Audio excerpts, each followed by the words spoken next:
Judy arrives to Team Avatar to talk. He anxious music is appropriate.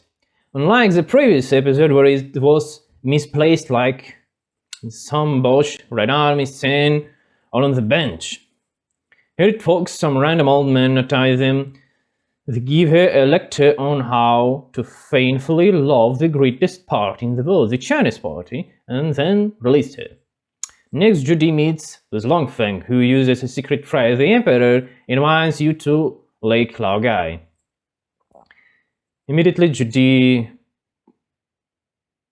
pupils change and she falls in deep hypnosis. Frankly, the attempt to portray hypnotic condition as he is ridiculous. To properly condition person, you'd never strict training from infancy. Information, reinforcement, whatever. Not just as a secret phrase and waving candles. That does nothing for hypnosis suggestion. About our Lily Pussy character. What a character could have 40 years old.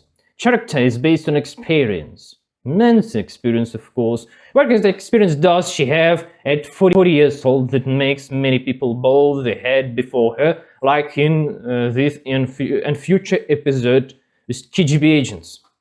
The only reasonable explanation is an information trap. The KGB created a fake impression that everyone was so impressed by Zodipus that they switched to her side. 2s17ep and I have a long conversation. 2s17ep says he doesn't want to work as a restaurant boy. He wants more from his life. Ira delicately points out, you should decide what you actually want from your life. Otherwise, why are you chasing this? You catch the avatar, then what? Gain a further approval, then what? What's the point? What are you fighting for? What's your life plan? 2s17ep is stuck at catching the avatar and doesn't think further. This is like a man trying to win back a woman he lost. Being good to become experts, casting spells, but never asking, what do I really gain? What can she give me that another woman cannot? Likewise, what will capturing the avatar give you that another job or path of life cannot give you? How will it change your life, and what will you gain?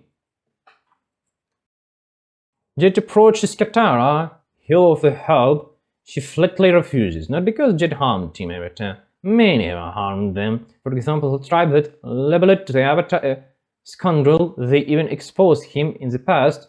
Jet is effectively Katara's ex. She wanted him, but circumstances prevented it. How many she hated him to the point she can barely eat. This illustrates women in position of judgment, vocations, or social power. Social power sometimes let personal emotions override rational decision making. When offered help, Katara doesn't ask, what do you want? What's your offer? What might benefit? What's your benefit? On what terms? She's blocked by her own instinctive responses. Sexual emotional impulses dictate that Jet is bad, so she refuses. Pure emotion, no reason. Romance. Jet leads the Team Avatar on a full stream. Under Dali guidance, KGB agents send Team Avatar to some random island, keeping Appa as bargaining chip. The plan proceeds smoothly. Once Jet team find him, they realize Jet's mind has been manipulated. Team Avatar stumbles upon Dali in the underground night out. Long Feng declares the enemies for the intrusion. Then shortly offers a deal. I will leave Chats, return Appa if you leave Basingstown. Reasonable deal. You camp for the bison, then offer a fair exchange. What does the Avatar do? Behaves like an idiot and stupid little boy. We are conditioned to think the Avatar always acts rightly. He is a completely fool.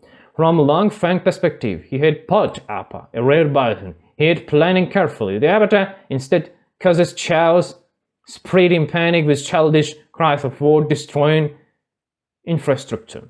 Even in the worst situation, Long Feng offers a deal. The Avatar refuses. No one was hunting him, even after he so-called stole Appa. Long Feng had no intention of unnecessary bloodshed. The avatar shot sixth choices result in tension. Jed dies because of the avatar. Long Feng had offered a deal: leave the city, get up a bag.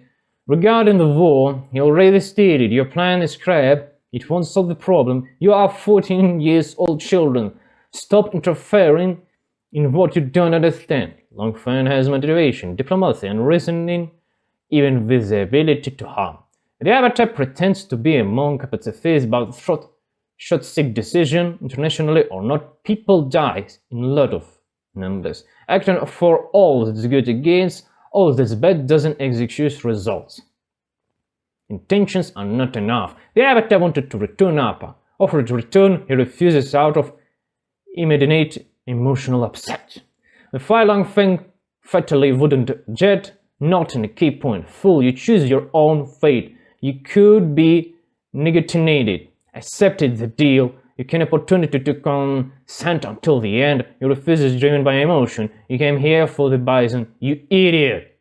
This episode emphasizes your decision shape your destiny. The avatar had numerous chances to negotiate. Ask clarifying questions.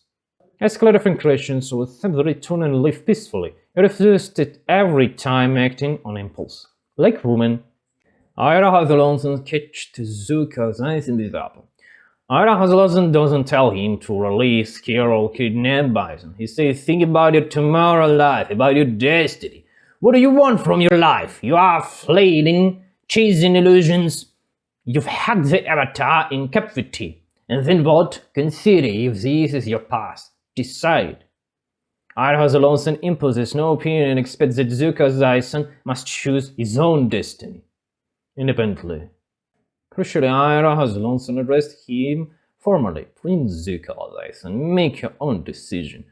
No nickname, no diminutives, respect, clarity, responsibility. Not like other pussies say before and would say in the future, Zuki. Disgusting shit. The message leadership is earned through experience, decision making, and spirit, not for paper, gold, or promises of admiration. That's what the Ira Hazelazan is teaching.